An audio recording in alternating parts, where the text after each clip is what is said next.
All right, we're going to go away from wholesome Christmas exchanges to a lady by the name of Gypsy Rose Blanchard. Saw that on the news. Okay. So look into who she was. All right, so Gypsy Rose was just released from the Chillicothe State Penitentiary in Missouri. And Gypsy Rose was serving a little bit of time because she persuaded an online boyfriend to kill her mother. Stabbed her, to be exact. Now, before you go, well, that's how did she get out only after, I think, 7 years of a 10-year sentence? Her mother was crazy. So I'd seen it on TikTok, I think, earlier this week. And then I had seen the news articles. And I was like, on TikTok, I was like, who's this Gypsy Rose? Like, who the hell is Gypsy Rose? And who, like, why is she getting out of prison? Like, why is this a big deal? Like, what's it about?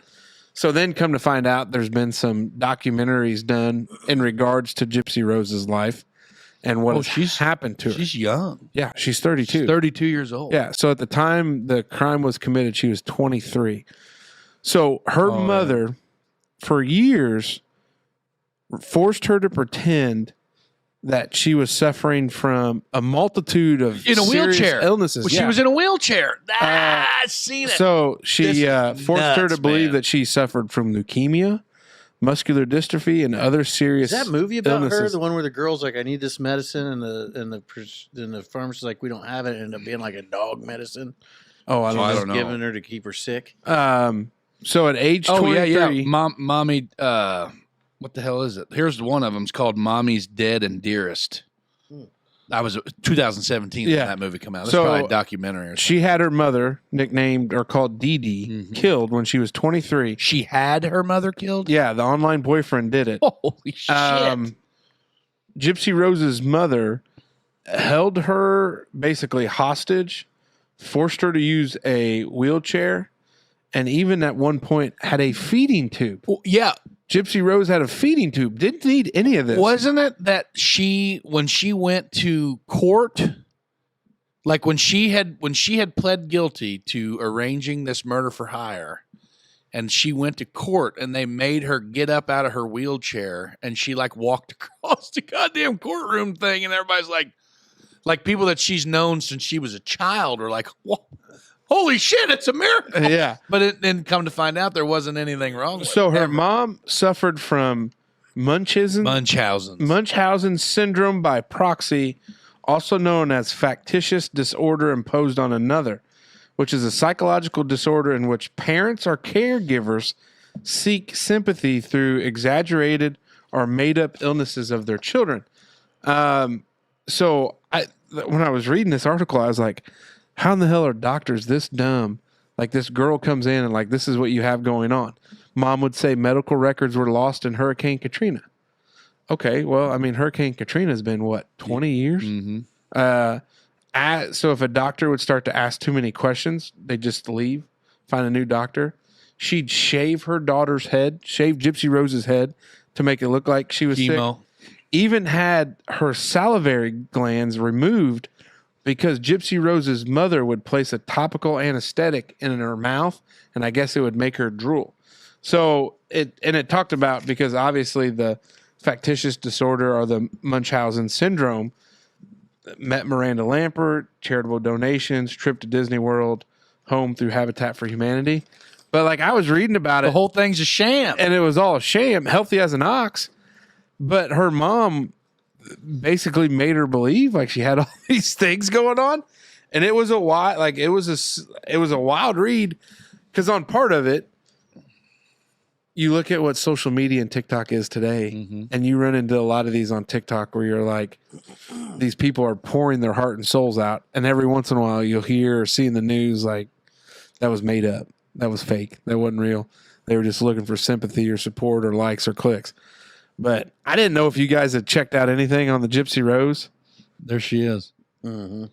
And that's Dee Dee.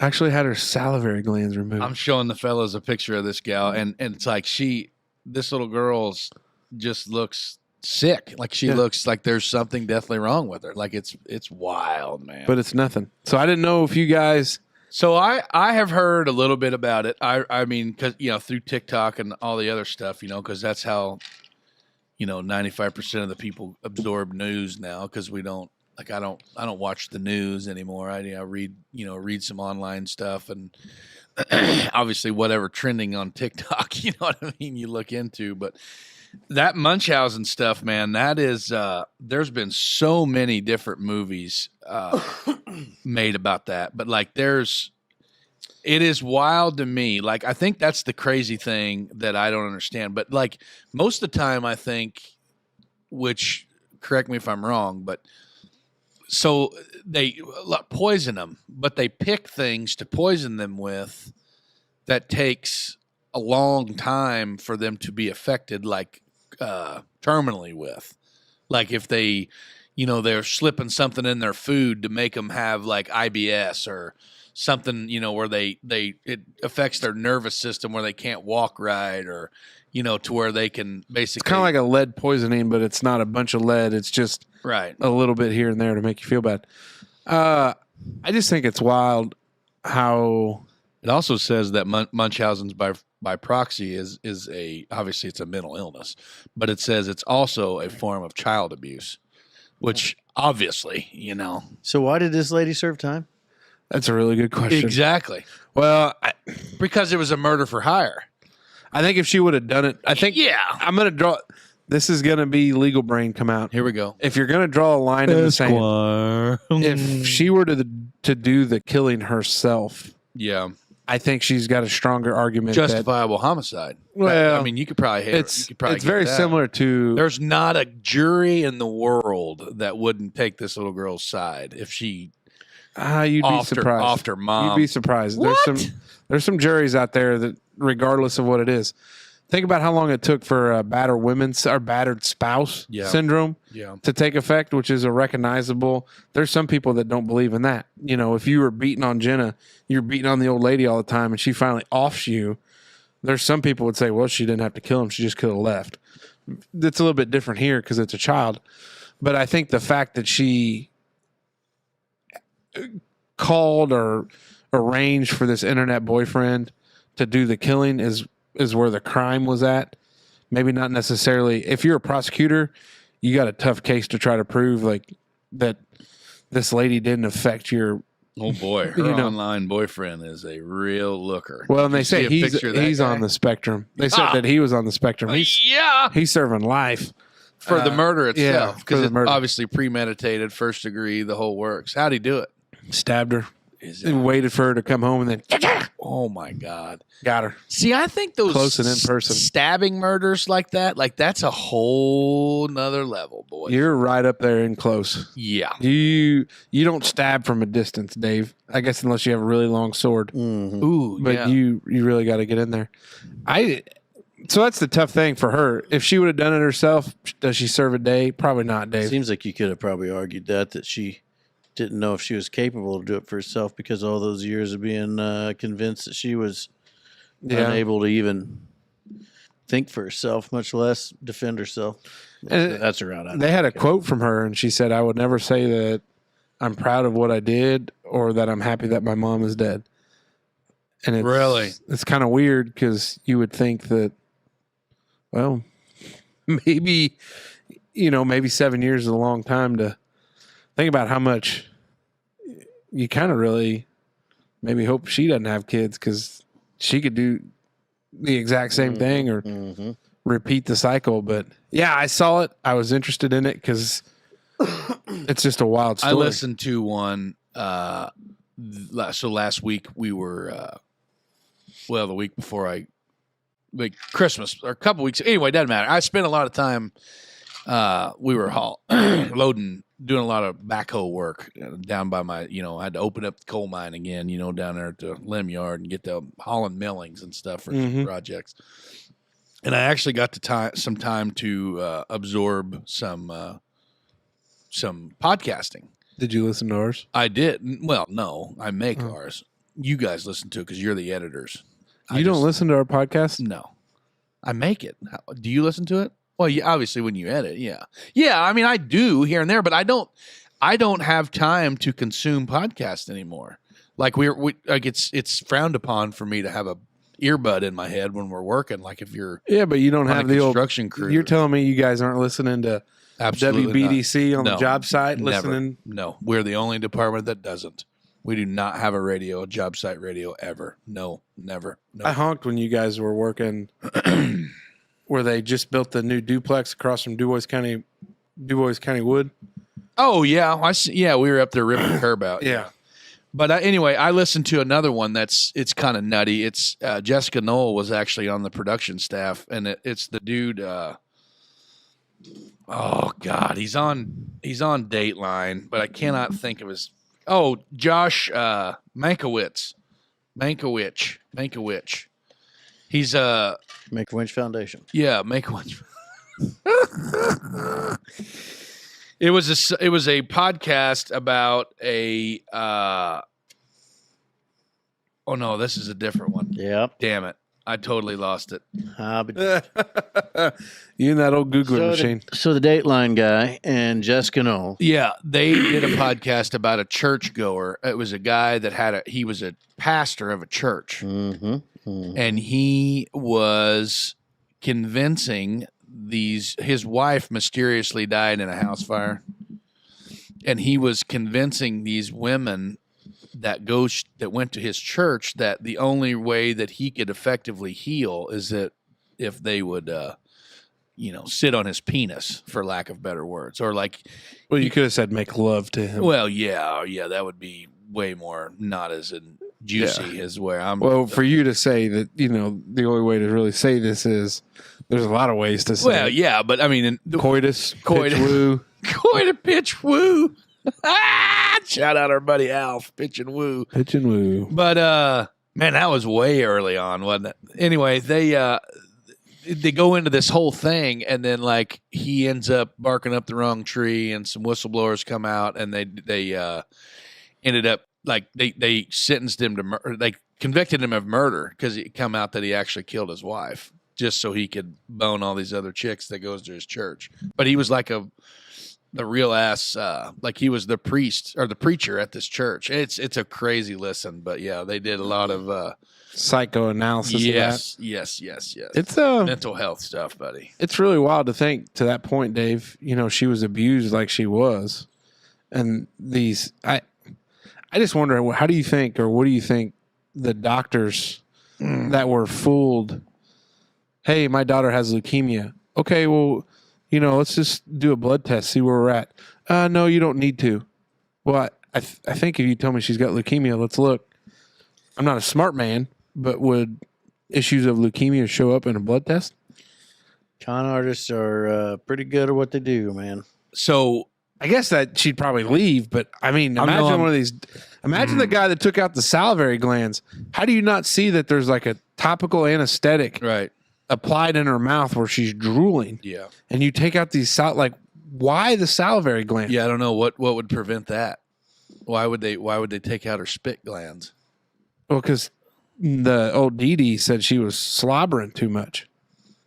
So, because she was well, no, she was applying a topical anesthetic to her mouth. She was making the drooling happen. Yes. But the whole thing of Munchausen syndrome is they want the sympathy of my poor child. Oh, yeah. So, hey, this is a problem. We need to have surgery. So she was giving her shit to make her produce a bunch of spit, and then she takes her to the doctor to get it taken out. But how do you not test? Or you get in there and you're like, oh, these salivary glands actually look pretty normal. Do you know what the court system would call someone who is not competent to stand trial for a crime that they've committed? Well, you just said it right there. What? Deemed incompetent. No, it's called guilty but mentally ill. Unrestorable. Have you ever heard that? Unrestorable?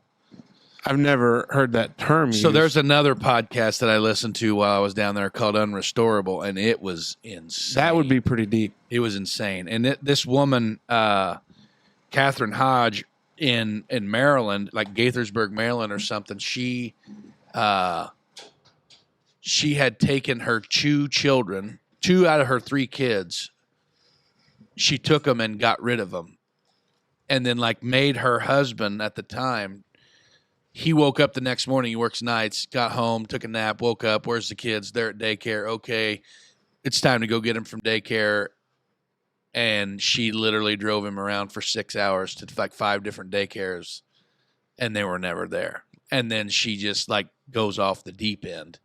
And then like in the state of Maryland, they have like a 5-year rule where you could be, if you are found unrestorable within that 5-year time period, then it just the crime just goes away. Well, It becomes a cold case. It does well in the state of Indiana. How it works, and I've had this experience personally with 2 that I've represented in different capacities. If in the state of Indiana you're deemed not competent to stand trial, Right. which basically means you have Plead insanity. No, you don't No? plead anything because you can't. Oh. Usually an insanity defense is raised at the time that occurred. It's used as a mitigating circumstance if you're pleading insanity. So Indiana, I think, does have guilty but mentally ill, which is kind of insanity is a trial tactic where you say, I'm not guilty for reasons of insanity, and that's our argument at trial. That's what we're going to do. Mm-hmm. Here, in the situations like where we're talking about competency, is they're not able to stand trial. They don't have an understanding of the proceedings. They don't know who the judge is up there in the robe. They don't know who I am there at the table. Mm-hmm. They're not participating in their defense. So in these situations, you go to Logansport, which is where the state mental health hospital is, mm-hmm. or was, I don't know. Yeah. But you go up there, and they basically try to make you become competent. So this is exactly what this podcast was about. So they sent this woman to this place in Maryland, i.e. their state hospital, and to try to make sure that she could become competent to face trial for these murders. But in the meantime, her husband and even 2 or 3 of her own family members are telling the prosecutor this whole thing's a sham. She's faking it, the whole thing. Yeah. So then finally the court was like, okay, the judge was like, I don't think there's any way to actually make a fair judgment without putting her on the stand and actually talking to her. Which she's got a Fifth Amendment right. Well, yeah. So, but they go up there and I haven't listened to the rest of it. I guess they're pointing in that proceeding, if they determine competency, because they'd have a competency hearing. Yeah. But they're not released. So what happens is you're at the state hospital. Yeah. And so you're at the state hospital until such time you're deemed to be found competent, mm-hmm. or you serve out what would be the sentence. Right. So the one individual that I've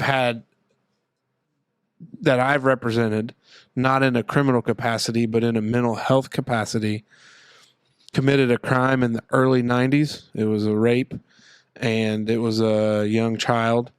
And he, at the time, basically what the situation was never able to be deemed competent. And he's been at the state hospital since early to mid 90s, and he'll never get out. He'll die there. And so actually that was a Class A felony, which whatever the maximum time you could serve on that, because the case was actually dismissed because he had served all the time. So even if he was deemed miraculously to be found to be deemed competent, he'd already have his time served because he's in a custodial setting. Oh. So that's in those situations. And like for him, he, the extent to what his issues are, the last time, so you got to figure it. I've been out private practice. It'll be 4 years in June. So usually he did his competency hearing in November, which was always a sad time because like Christmas is coming up. Oh, God. And you'd go into the state hospital and you'd see him and, mm-hmm. Hey, have you had any visitors? My mom said that whenever she was in high school, they went there on a field trip for I think it was a psychiatry class, psychology or something. Yeah, there's whatever. no way. Yeah. How many state hospitals are there? Well, the one down in Richmond had one. The one Evansville down has one. The main one, like criminal wise, is Logansport. But like Evansville is a state mental health hospital. It's state funded. Yeah. When my mom was in nursing school at UE, one of your rotations was there. Yeah. Was there at the old state hospital. Oh yeah. Because they've got a newer facility now. Yeah. But the Back old one, then, it was spooky. Yeah, dude. She'd always say that when you go by that man. area where it's at, and if Down the there walls, off Lincoln Avenue. if the walls could talk. I know, man. But and then I Wild. had another one where the person was deemed to be found competent, but had served basically while there, comes back, understands what's going on. They had gotten off their meds, and they were found to be competent. We negotiated a deal where basically time was served with credit from the state hospital. So it's a wild thing, but you look at when you get into mental health stuff, it is a wild, wild west. Mm-hmm. Because basically, like your insanity pleas is at the time the offense occurred. Yeah. You were deemed, you were insane, and then there's a whole different paradigm shift on what that. I could probably get that At the time, yeah, or anytime, yeah.